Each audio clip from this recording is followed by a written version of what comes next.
Kenapa tidak bisa ikhatoh, tidak bisa melihat sampai faham, la tudrikul absar? Karena abadi kita itu diabadikan. Sebagaimana surga abadinya diabadikan, neraka diabadikan. Sementara Allah abadi dengan dirinya sendiri, yaitu Al-Qayyum, atau dalam bahasa ngajinya Qiyamuhu binafsi. Nah, lalu pertanyaan, makanya Mu'tazilah itu menentang betul kalau orang di surga bisa melihat Allah. Cara berpikir Mu'tazilah, melihat itu artinya yang dilihat ada arahnya, sementara Allah terbebas dari arah. Tapi kata ahli sunnah cara berpikir tidak seperti itu. Melihat itu pokoknya tahu. Nah, tahu karena mata itu karena kita ditakdir tahu itu karena mata. Sebetulnya yang menjadikan tahu itu tidak mata. Ya kalau tahu ya tahu saja, bukan harus pakai mata. Itu cara berpikir ahli sunnah wal jamaah. Jadi Sabri ya bocoran itu. Kenapa mazhab ahli sunnah itu yang dipilih oleh banyak mayoritas di dunia, jumhur itu. Ahli sunnah itu dianggap pikirannya lebih orisinil. Misalnya ahli sunnah kalau ditanya, kenapa kamu melihat? Ya melihat saja. Kenapa kamu mendengar? Ya mendengar saja. Kesannya itu tidak rasional, kayak orang yang nggak pinter itu. Tapi sebetulnya itu yang benar. Jadi cara berpikir ahli sunnah itu melihat itu menjadi tahu. Menjadi tahu itu bisa karena mendengar, bisa karena melihat, bisa karena dikasih tahu, bisa karena bersentuhan. Sebab itu di Quran itu ada ayat ala ya'lamu man khalaqa, bukankah zat yang menciptakan itu menjadi tahu. Sehingga kenapa Allah itu selalu tahu? Karena Allah yang menciptakan. Kalau kamu tahu karena mata, sekali itu jauh, maka kamu tidak melihat. Atau kamu sekarang buta, kamu tidak melihat. Atau tertutupi barang itu, maka kamu tidak melihat. Tapi kalau kamu tahu karena kamu menciptakan, maka akan melihat terus. Misalnya saya ini tukang batu. Saya ingat betul ketika saya bangun Monas, itu polpen saya tak tanam di dalam Monas. Saya ingat betul kalau polpen saya warnanya putih, tak tanam di Monas 2 meter dari pondasi. Setelah saya pulang ke Jogja ditanya, di dalam Monas ada apa? Ada polpen. Posisinya 2 meter dari pondasi. Kenapa saya tahu? Karena saya yang menciptakan. Nah, karena menciptakan ini sehingga tahu saya akan terus menerus. Tapi kalau tahu karena mata sekali barang itu tertutupi, nggak tahu. Misalnya saya tahu jenengan karena dekat sekali jenengan kemana-mana saya sudah tidak tahu.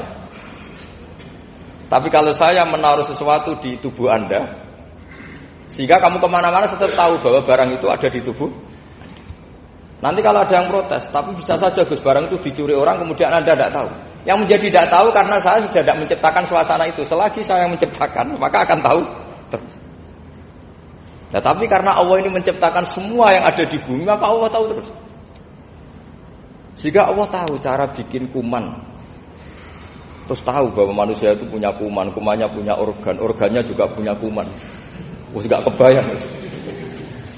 Kamu bayangkan kayak makanya Allah itu kalau cerita sederhana, innallaha la yastahi ayyadriba masalam ma ba'udatan fama fawqaha. Allah itu tidak malu bikin perumpamaan nyamuk, karena nyamuk itu lebih dahsyat timbang gajah. Para pematung itu disuruh bikin gajah masih mampu. Bikinkan patung gajah, mungkin masih sanggup. Tapi kalau tak suruh bikin patung nyamuk, nggak usah bikin hidup, patungnya saja sekecil itu. Padahal nyamuk kecil itu punya organ tubuh. Lalu bikinnya organ tubuh nyamuk itu kayak apa? Organnya punya kuman, kumannya punya organ, organnya juga punya kuman. Sehingga orang-orang alim itu baca nyamuk itu lebih jadi ayat Allah ketimbang melihat dinosaurus. Tapi sekarang orang itu nggak tertarik ceritanya. Jadi beda perasaannya orang alim sama orang awam. Kalau orang awam tuh melihat mukjizat kan yang dasar-dasar kayak dinosaurus, gajah, wow gitu. Kalau orang alim nggak, malah melihat nyamuk. Kealiman seperti itu terjaga di umatnya Muhammad, di umatnya Rasulullah Muhammad SAW. Karena ketika umat ini nggak ditunggui para nabi, itu Allah menjamin Muhammad, ulama umatmu nanti punya kemampuan seperti nabi. Tentu tidak dalam keutamaan ya, keutamaan tentu enggak sekelas sama Nabi. Kenapa itu terjadi? Karena tadi para Nabi ini mewakili sekian karakter. Kalau kita sangat mencintai Indonesia, maka kita akan tegas siapapun yang ingin menghancurkan Indonesia. Itu kira-kira cerminan Nabi Nuh. Kalau kita sangat mencintai Allah, maka kita akan benci sebenci-bencinya sama orang yang mendurhakai Allah. Tapi masalahnya Allah yang kita cintai itu memaklumatkan diri kalau bersifat Ghafur, pengampun. Jika kalau kita terlalu kasar, ini kan yang kita cintai bersifat Ghafur kok kita kasar. Di sini Nabi Ibrahim. Beliau sangat mangkel sekali sama yang durhaka sama Allah. Tapi kalau mau mangkel gimana? Zat yang mengajarkan itu bersifat Ghafur. Maka kita mau tidak mau, makanya ada riwayat mengatakan takhallaku bi akhlaqillah, kamu bertata krama kayak akhlaknya Allah. Akhirnya ya sudah, kita mau apa coba? Kira-kira kalau kamu mencintai seseorang, itu potensinya akan dua, protektif. Ada telepon itu dari siapa? Cewek atau cowok? Protektif. Itu bukti cinta atau bukti suudon kan tidak tahu. Tapi misalnya kamu cinta perempuan terus WA-an sama lelaki gak apa-apa, jalan sama lelaki gak apa-apa, sama masa lalunya pacarnya juga gak apa-apa. Itu cinta apa pembiaran? Kan sama-sama gak jelas. Nah kira-kira mencintai Allah itu kira-kira analoginya seperti itu. Kalau yang satu protektif, Allah harus zat satu-satunya yang disembah, gak boleh didurhakai, gak boleh dikhianati, sehingga ini sangat keras sekali. Nah, ini Nabi Nuh.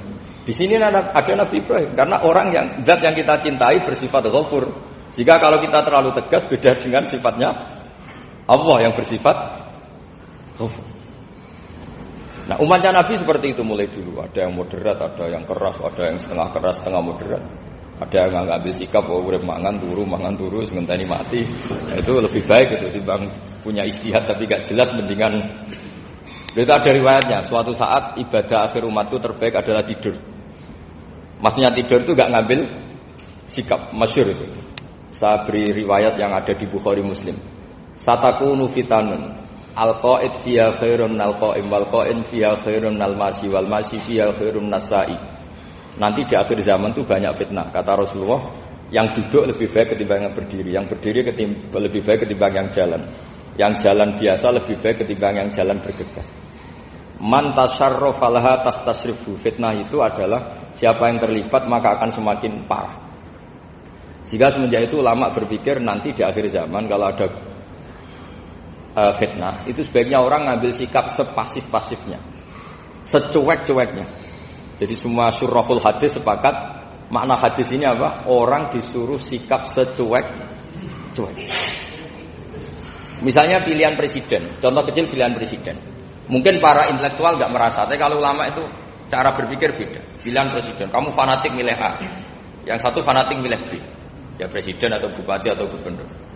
Terus yang satu bilang gini, wah kalau nggak di presideni A, nggak di bupati A, nggak di gubernur A, negara ini rusak. Mungkin betul dari segi jejak rekamnya A ini bagus. Tapi pertanyaannya secara tauhid, bagaimana Anda menggantungkan kesejahteraan sama makhluk? Kamu nggak pernah terusik begitu kan para intelektual? Itu kan melukai. Bagaimana mungkin Anda menggantungkan kesejahteraan dengan seorang makhluk? Wah kalau di presiden A pasti Indonesia makmur, kalau bupati A pasti Sleman makmur, pasti Bantul makmur. Nah, bagaimana mungkin makhluk yang sedang soleh kamu pastikan selalu soleh? Wong dia makhluk bisa berubah. Sementara yang B misalnya fasik, wah kalau dipimpin B pasti rusak negara. Bagaimana kamu pastikan B yang fasik selalu fasik? Dia saja dia husnul Fatimah. Yang fasik pas mimpin jadi soleh, yang soleh pas mimpin jadi fasik. Akhirnya ulama karena tahu sifat manusia itu rubah-rubah dan kendali di tangan Allah, sikapnya nggak jelas. Saya ini termasuk orang yang terkena nggak jelas. Karena kalau ditanya, Gus sampean pilih presiden mana, bakti mana? Sanut pangeran sing dadi aku loyal. Wah, anut pangeran yo kacau. Wah, luwih kacau menan anut pangeran kata saya. Ini kan sudah nggak sambung karena pikirannya ulama. Memang nggak beda, cara berpikir ulama itu beda. Bahkan bapak saya itu kalau didik saya itu